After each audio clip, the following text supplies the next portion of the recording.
الحمد لله نحمده ونستعينه ونستغفره ونعوذ بالله من شرور أنفسنا ومن سيئات أعمالنا من يهده الله فلا مضل له ومن يضلله فلا هادي له وأشهد أن لا إله إلا الله وحده لا شريك له وأشهد أن محمدا عبده ورسوله أما بعد فإن خير الحديث كتاب الله وخير الهدي هدي محمد صلى الله عليه وسلم وشر الأمور محدثاتها وكل محدثة بدعة وكل بدعة ضلالة وكل ضلالة في النار. أعوذ بالله من الشيطان الرجيم. إنا بلوناهم كما بلونا أصحاب الجنة إذ أقسموا ليصرمنها مصبحين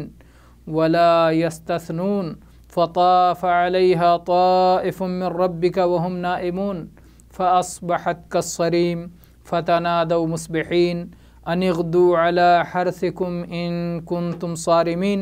فانطلقوا وهم يتخافتون ألا يدخلنها اليوم عليكم مسكين وغدوا على حرد قادرين فلما رأوها قالوا إنا لضالون بل نحن محرومون قال أوسطهم ألم أقل لكم لولا تسبحون قالوا سبحان ربنا إنا كنا ظالمين فأقبل بعضهم على بعض يتلاومون قالوا يا ويلنا إنا كنا طاغين عسى ربنا أن يبدلنا خيرا منها إنا إلى ربنا راغبون كذلك العذاب ولعذاب الآخرة أكبر لو كانوا يعلمون. برادران گرامی قدر، آج انشاءاللہ ہم آپ کے سامنے قرآن مجید کا ایک عظیم الشان قصہ ذکر کریں گے جس میں اہل عقل و دانش کے لیے بہت عبرت اور نصیحت ہے. اللہ تعالیٰ نے اس قصے کو سورہ قلم میں ذکر فرمایا ہے اور یہ قصہ باغ والوں کے قصے کے نام سے مشہور ہے. بہت عجیب و غریب قصہ ہے اور بہت عبرتناک قصہ ہے. اللہ تعالیٰ نے پچھلے زمانے میں ایک شخص کو باغ کی نعمت عطا فرمائی تھی، ایک بہت بڑا باغ جس کا چرچا تھا، جس کی شہرت تھی، جس میں قسم قسم کے پھل اللہ تعالیٰ کی طرف سے نعمت کے طور پر عطا ہوئے تھے. لوگ اس کی مثالیں بیان کیا کرتے تھے کہ فلاں آدمی کا باغ دیکھو، اللہ نے اسے کس قدر نوازا ہے اور کتنا اسے عطا فرمایا ہے. باغ سے جب پھل نکلتا تھا تو آس پاس کے فقیر، محتاج، نادار اکٹھا ہو جایا کرتے تھے. اس شخص کا طریقہ یہ تھا کہ اس باغ میں سے ایک حصہ باغ میں دوبارہ لگا دیا کرتا تھا اس کی ترقی کے لیے، اور ایک حصہ خود اپنے لیے اور اپنی اولاد کے لیے رکھتا تھا، اور ایک حصہ غریبوں اور ناداروں کو تقسیم کر دیا کرتا تھا. کبھی ایسا نہیں ہوا کہ کوئی فقیر آیا ہو، کوئی محتاج آیا ہو، کوئی سوالی آیا ہو، کوئی ضرورت مند آیا ہو اور اس نے انہیں خالی ہاتھ لوٹا دیا ہو. اس شخص نے، باغ والے نے ان ضرورت مندوں کو یوں ہی واپس کر دیا ہو، ایسا کبھی نہیں ہوا.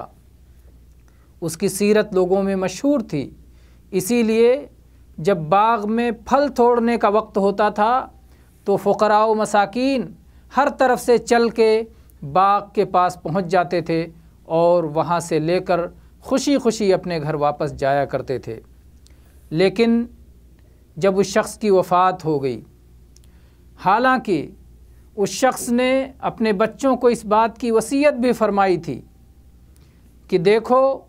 اللہ تعالیٰ کی یہ نعمت ہے، یہ دولت جو اس نے عطا فرمائی ہے، اس نعمت کے شکر کا تقاضا یہ ہے کہ غریبوں کو اس میں سے دیا جائے، خود بھی کھایا جائے، اپنا حصہ بھی فراموش نہ کریں، لیکن غریبوں کو بھی محروم نہ کریں۔ ہونا یہ چاہیے تھا کہ وہ اپنے باپ کی اس نصیحت پر عمل کرتے اور اپنے باپ کی پاکیزہ سیرت کو اپنا کر کے اسی طرح سخاوت اور فیاضی سے کام لیتے جس طرح سے ان کا باپ سخاوت و فیاضی کیا کرتا تھا اور غریبوں پر خرچ کیا کرتا تھا۔ لیکن یہ اللہ کا اصول ہے کہ جب بندہ شکر گزاری کرتا ہے اور اللہ کی راہ میں خرچ کرتا ہے تو اللہ تعالیٰ اسے مزید نوازتا ہے۔ لیکن جو لوگ بخیلی سے کام لیتے ہیں،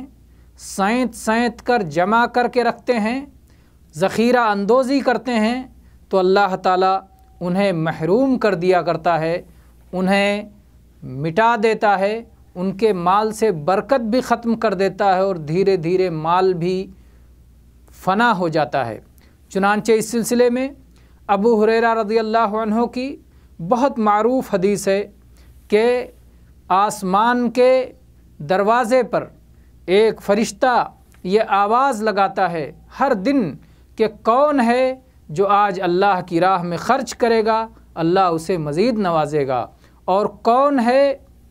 جو روک کے رکھے گا کہ وہ نقصان میں پڑے گا۔ اور وہ فرشتہ خرچ کرنے والوں کے لیے دعا کرتا ہے کہ یا اللہ خرچ کرنے والے کو اس کا بدل عطا فرما، اور یا اللہ روکنے والے کو تو تلف کر دے، تباہ و برباد کر دے۔ اسی طرح سے اللہ کے نبی کریم صلی اللہ علیہ وسلم کی وہ حدیث بھی یاد رکھیں کہ ابو بکر رضی اللہ عنہ کی بیٹی اسما رضی اللہ عنہا سے اللہ کے نبی نے فرمایا تھا کہ باندھ باندھ کے نہ رکھو، سمیٹ کے اور جمع کر کے اور تجوری میں بند کر کے نہ رکھو کہ پھر اللہ تبارک و تعالیٰ بھی اپنی نعمت دینا تمہیں بند کر دے گا۔ لا تو کی فیو کا علیک، یہ صحیح بخاری کی حدیث ہے کہ ذخیرہ کر کے نہ رکھو، باندھ کے نہ رکھو، اپنے ہاتھوں کو سمیٹ کے نہ رکھو، ورنہ جس طرح کرو گے اسی طرح انجام ہوگا۔ بہرحال کہنا یہ ہے کہ اس باپ نے اپنے بیٹوں کو نصیحت کی اور باپ اسی خرچ کے راستے پر اور شکر گزاری کے راستے پہ قائم تھا، لیکن جب باپ کی وفات ہو گئی، جب یہ بچے اس باغ کے وارث بن گئے تو بچوں نے کہا کہ ہمارے باپ تو بڑی فضول خرچی کرتے تھے اور بلا وجہ ان غریبوں پر لٹاتے تھے، اور ہمارے پاس تو اتنے اتنے اخراجات ہیں، اگر ہم سب خرچ کر دیں گے غریبوں پر تو ہمارے بچوں کا کیا ہوگا؟ ہم ایسا کرتے ہیں کہ اس میں سے کچھ سمیٹ لیتے ہیں، کچھ ذخیرہ کر کے رکھ لیتے ہیں، کچھ بیچ لیتے ہیں، کچھ اور اپنے استعمال میں لاتے ہیں، ہم صرف کچھ اپنے باغ پہ خرچ کرتے ہیں۔ جس طرح ان کا والد 3 حصوں میں تقسیم کیا کرتا تھا، انہوں نے یہ نہیں چاہا کہ اب مال سے باغ میں سے آئے ہوئے پھلوں کو وہ 3 حصوں میں تقسیم کریں، وہ صرف 2 حصہ کرنا چاہتے تھے۔ ایک حصہ دوبارہ باغ کی ترقی کے لیے خرچ کیا جائے اور ایک حصہ خود اپنے کھانے اور اپنی ترقی پر لگایا جائے، اور غریبوں کا مال وہ سمجھتے تھے کہ یہ فضول خرچی ہے، یہ زائد ہے، اسے دینے کی ضرورت نہیں ہے۔ تو ان لوگوں نے پھر یہ فیصلہ کیا کہ آخر لوگوں میں تو چرچا ہے، لوگ تو آئیں گے، وقت جب پھل توڑا جائے گا تو لوگ تو پہنچ جائیں گے، تو اگر ہم کیا کریں کہ ان غریبوں کو نہ دیں۔ اس لیے ان لوگوں نے پلان یہ بنایا، جب باغ خوب پھل، اس میں بھرپور پھل آیا اور دیکھنے میں ایسا لگ رہا تھا کہ اب تو بس جا کے کل پھل توڑ لینا ہے، اب اور کچھ نہیں بچا ہے، خوش منظر، دلوں کو خوش کر دینے والا، جب انہوں نے یہ چیز دیکھی اور وہ سمجھ رہے تھے کہ بس اب ہم تو باغ کے مالک ہیں اور ہم جو چاہیں گے کریں گے، اس لیے آپس میں ان لوگوں نے یہ مشورہ کیا کہ ایسا کرتے ہیں کہ رات کے اندھیروں میں تیزی سے نکل جاتے ہیں اور صبح کی روشنی ہونے سے پہلے اور دن کی روشنی اور آفتاب کے طلوع ہونے سے پہلے ہی باغ کو توڑ کر کے ہم پھل لے کے آ جاتے ہیں، تاکہ غریب جب وہاں پہنچیں تو پھر ان کے لیے کچھ نہ ہو اور ہم پوری طرح سے اپنے مال پر قابض ہو چکے ہوں۔ ان لوگوں نے یہ کہا، قسم کھا کے کہا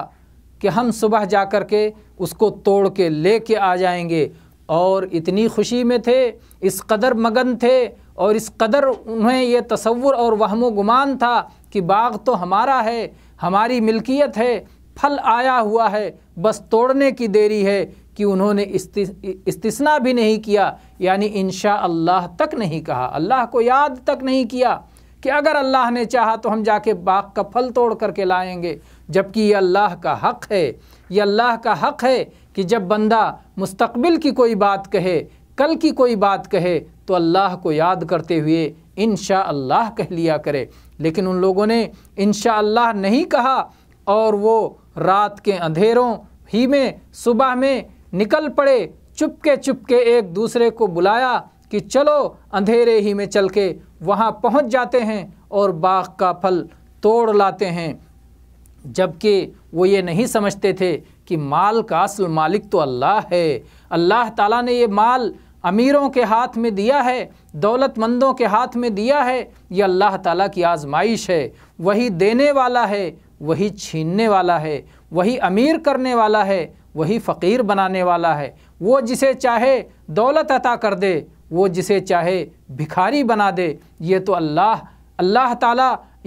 تعالیٰ اس کائنات میں تدبیر کر رہا ہے، تصرف کرنے والا وہی اللہ ہے۔ اسی لیے جب خرچ کرنے کا قرآن پاک میں اللہ تعالیٰ نے حکم دیا ہے تو اللہ تعالیٰ نے فرمایا ہے وَآتُوهُم مِّن مَّالِ اللَّهِ الَّذِي آتَاكُمْ، اس مال میں سے تم غریبوں کو دو جو اللہ کا مال ہے اور اللہ نے تمہیں دیا ہے۔ تو یہ جو ہمارے ہاتھوں میں ہے یہ اللہ کی امانت ہے، یہ اللہ کا دیا ہوا مال ہے۔ اپنے قوت بازو پر کسی کو فخر نہیں ہونا چاہیے، یا اپنی کسی صلاحیت پر اسے ناز نہیں ہونا چاہیے۔ جو کچھ عطا کیا ہوا ہے اللہ تعالیٰ کی طرف سے ہمیں عطا کیا ہوا ہے، نوازا ہوا ہے۔ اسی لیے اللہ کے نبی صلی اللہ علیہ وسلم کی وہ حدیث بھی پڑھ لیجئے۔ اللہ کے نبی نے فرمایا ہے کہ دنیا میٹھی ہے، سرسبز و شاداب ہے، اور اللہ تبارک و تعالیٰ تمہیں اس دنیا میں ایک کے بعد ایک کو یہ دنیا عطا کرتا ہے، یہ دیکھنا چاہتا ہے کہ کون کیسے عمل کر رہا ہے۔ اس لیے دنیا کی رنگینیوں سے اور دنیا کے فریب سے بچو۔ تو اللہ کے نبی صلی اللہ علیہ وسلم نے یہ ساری تنبیہ اہل ایمان کو فرمائی ہے۔ بہرحال ان لوگوں نے کیا کیا، وہ راتوں رات اندھیرے میں چل پڑے، لیکن ادھر اللہ کا کرنا ایسا ہوا کہ اللہ نے ایک بلا بھیج دی، اللہ نے ایک آفت بھیج دی، اللہ نے اپنا عذاب بھیج دیا، اللہ نے آندھی بھیج دی جس میں آگ کے گولے تھے، جس کی وجہ سے آگ لگ گئی اور پورا باغ جل کر راکھ ہو گیا، تباہ ہو گیا۔ کھیتی جیسے وہاں تھی ہی نہیں، کٹی ہوئی کھیتی جیسے کھیت خالی ہو جاتا ہے، اس طرح سے پورا باغ خالی ہو گیا۔ اور اس کے بعد جب یہ لوگ پہنچے، صبح صبح ایک دوسرے کو آواز دی، چلو چلو صبح صبح جلدی چلو، کہیں دیر نہ ہو جائے، وہاں غریب پہنچ نہ جائیں، کہیں ان کو دینا نہ پڑ جائے۔ یہ جب وہاں پہنچے اور دیکھا کہ یہاں تو جلی ہوئی راکھ ہے، یہاں تو پوری کھیتی کٹی ہوئی ہے، یہاں تو باغ ہے ہی نہیں، اس کا پھل ہے ہی نہیں، تو یہ کہنے لگے کہ شاید ہم راستہ بھٹک گئے، ہمارا باغ تو پھلوں سے لدا ہوا تھا، کیا ہو گیا؟ یہ ہم اندھیری رات میں لگتا ہے راستہ بھٹک کے ہم کہیں اور پہنچ گئے ہیں۔ پھر اس کے بعد میں جب تھوڑی سی روشنی ہوئی، دیکھا کہ ہاں راستہ تو وہی ہے، چوہدی تو وہی ہے، چاروں طرف وہ سارے جو ہے نشانیاں اور علامات وہی ہیں، ہم بالکل اپنی صحیح جگہ پر پہنچے ہیں۔ لیکن یہ کیا ہوا؟ یہ تو اللہ کا عذاب آ گیا ہے۔ ہم پڑھتے ہیں کہ قرآن مجید میں اللہ تبارک و تعالیٰ نے کس طرح اسے بیان کیا ہے۔ اللہ تعالیٰ نے فرمایا کہ باغ والے اذ اقسموا لیصرمنها مصبحین، انہوں نے قسم کھائی کہ ہم صبح صبح جا کے اس کا پھل توڑ لیں گے، ولا یستثنون، اور انہوں نے انشاءاللہ بھی نہیں کہا، فطاف علیہا طائف من ربک وہم نائمون، تو جب وہ مزے کی نیند لے رہے تھے، جب وہ مزے سے سو رہے تھے رات میں، اس وقت اللہ تعالیٰ کی طرف سے عذاب آ گیا اور بلا اور آفت آ گئی، فاصبحت کالصریم، تو ان کا باغ کٹی ہوئی کھیتی کی طرح ہو گیا۔ فتنادوا مصبحین، انہوں نے صبح صبح ایک دوسرے کو آواز لگائی، ان اغدوا علی حرثکم ان کنتم صارمین، کہ چلو اپنی کھیتی کاٹنے کے لیے اگر تم واقعی اسے کاٹنا چاہتے ہو۔ فانطلقوا وهم یتخافتون، وہ چلے اپنے اس باغ کی طرف اور وہ آپس میں چپکے باتیں کر رہے تھے، باتوں میں بھی بخیلی تھی، بلند آواز سے باتیں نہیں کر رہے تھے، یا اس خوف سے، اس ڈر سے بلند آواز سے باتیں نہیں کر رہے تھے کہ کہیں کسی اور کو خبر نہ لگ جائے اور وہ فقیر بھی، وہ محتاج و نادار بھی ہمارے پیچھے پیچھے نہ آ جائیں، وہ لوگ بھی صبح صبح نہ پہنچ جائیں۔ ان سے بچنے کے لیے انہوں نے یہ حرکت کی اور کہا بھی ان لا يدخلنها اليوم علیکم مسکین، آج کوئی مسکین اور غریب تمہارے باغ میں داخل نہ ہونے پائے۔ یہ انہوں نے آپس میں ایک دوسرے سے عہد کیا کہ کوئی غریب نہ داخل ہونے پائے۔ وغدوا علی حرد قادرین، اور وہ بڑے ناز اور فخر سے جا رہے تھے کہ پوری قدرت ہے اپنے کھیتی پر اور اپنے باغ پر، اپنے مال پر، مال تو اپنے قبضے میں ہے، اپنے قبضے میں ہے، ہم جو چاہیں گے کریں گے۔ فلما رأوها قالوا انا لضالون، جب انہوں نے اپنی جلی ہوئی کھیتی کو دیکھا، اپنے جلے ہوئے باغ کو دیکھا تو کہنے لگے شاید ہم راستہ بھٹک گئے ہیں۔ اس کے بعد کہا بل نحن محرومون، نہیں ایسی بات نہیں ہے، بلکہ ہماری تو قسمت ہی پھوٹ گئی ہے، ہم تو بدنصیب ہیں، ہم تو محروم ہو گئے، یہ تو اللہ کا عذاب آ گیا ہے، ہمارا ہی باغ تھا، یہ تو طوفان کی بنا پر، آندھی کی بنا پر، آگ لگنے کی بنا پر جل کر تباہ ہو گیا ہے۔ قال اوسطہم الم اقل لکم لولا تسبحون، ان میں جو سب سے بہتر تھا، جو سب سے اچھا تھا، اس نے کہا کیا میں نے تم سے کہا نہیں تھا کہ تم اللہ کی تسبیح کیوں نہیں کرتے، اللہ کی پاکی کیوں نہیں بیان کرتے؟ دینے والا اللہ ہے، لینے والا اللہ ہے، میں نے تمہیں کہا تھا، لیکن اس وقت تم نے میری ایک بات نہیں سنی تھی اور تم نے یہ غلط منصوبہ بنایا تھا۔ اور اس کے بعد جب عذاب آ گیا، جب انہوں نے اپنی بدنیتی اور اپنی بدعملی کا نتیجہ اور عذاب دیکھ لیا اپنی آنکھوں سے، تو اس وقت آنکھ کھل گئی۔ چلو خیر، اس وقت تو آنکھ کھلی، یہ تو نہیں کہہ گیا کہ یہ تو دنیا میں ہوتا رہتا ہے، اس وقت تو انہوں نے جانا کہ اللہ تعالیٰ کی طرف سے ہے، اس میں بھی خیر ہے، کم سے کم آدمی توبہ کرے گا، استغفار کرے گا اور اس کے بعد میں آخرت کے عذاب سے بچ جائے گا۔ دنیا میں عذاب آ گیا لیکن آخرت کے عذاب سے تو بچ سکتا ہے، تو اس لیے ان میں اتنا تو خیر تھا۔ ان لوگوں نے کہا قالوا سبحان ربنا انا كنا ظالمین، پاک ہے ہمارا رب، ہم ہی ظالم تھے، ہم نے ہی ظلم والا طریقہ اپنایا، ہماری سوچ میں ظلم تھا، ہمارے عمل میں ظلم تھا۔ فاقبل بعضهم على بعض يتلاومون، پھر وہ ایک دوسرے کو آپس میں ملامت کرنے لگے اور ایک دوسرے کو برا بھلا کہنے لگے۔ کوئی کہہ رہا تھا کسی کو کہ تم نے تو ایسا کہا تھا، تم نے ٹوکا کیوں نہیں، تم نے روکا کیوں نہیں، تم نے نصیحت کیوں نہیں کی؟ لیکن اب ان سب چیزوں کا کوئی فائدہ نہیں کیونکہ وقت گزر چکا تھا، تو ایک دوسرے کو ملامت کرنے لگے۔ قالوا یا ویلنا انا كنا طاغین، وہ کہنے لگے ہائے ہماری تباہی، ہم ہی سرکش تھے، ہم ہی نے طغیان کیا، ہم ہی نے حد سے تجاوز کیا، ہم ہی نے سرکشی کی، ہم ہی نے غلط سوچا اور غلط کام کرنے کی ٹھانی۔ عسى ربنا ان يبدلنا خيرا منها انا الى ربنا راغبون، انشاءاللہ قریب ہے کہ ہمارا رب ہمیں اس سے بدل کر کے اس سے بہتر باغ عطا فرمائے گا، اب ہم اپنے رب سے لو لگائیں گے۔ تو یہاں پر انہوں نے اپنے رب سے لو لگانے کے لیے سوچا، جبکہ اپنے برے عمل کا نتیجہ دیکھ لیا۔ اللہ تعالیٰ نے فرمایا کذالک العذاب،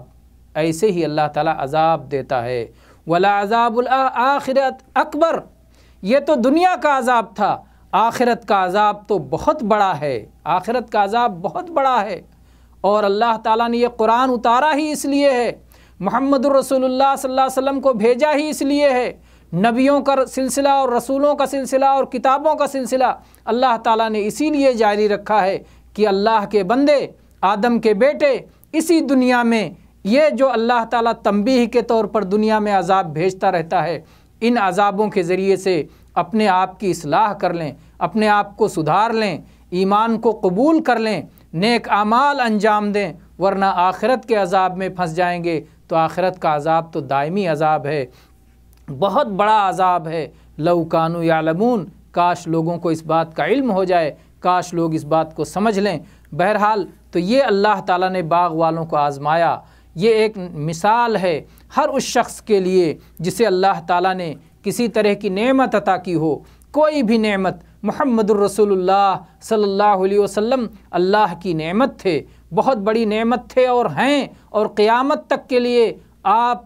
بندوں کے لیے نعمت اور رحمت ہیں۔ اگر ہم آپ پر ایمان لاتے ہیں اور آپ کی اتباع کرتے ہیں تو ہم اس نعمت کی شکر گزاری کرتے ہیں۔ قرآن پاک اللہ کی نعمت ہے، اگر ہم قرآن پاک پر ایمان لاتے ہیں، اسے پڑھتے ہیں، اس میں غور و فکر کرتے ہیں، اس کے مطابق اپنی زندگی گزارتے ہیں تو اللہ کی شکر گزاری کرتے ہیں۔ اگر ہم اللہ پر، اللہ کے فرشتوں پر، آخرت کے دن پر اور جن چیزوں پر ایمان لانے کا ہمیں حکم دیا گیا ہے ان سب پر ایمان لاتے ہیں اور ان کے تقاضے کے مطابق اپنی زندگی گزارتے ہیں تو ہم شکر گزار بندے ہیں، ورنہ ہم ناشکری کے مرتکب ہوں گے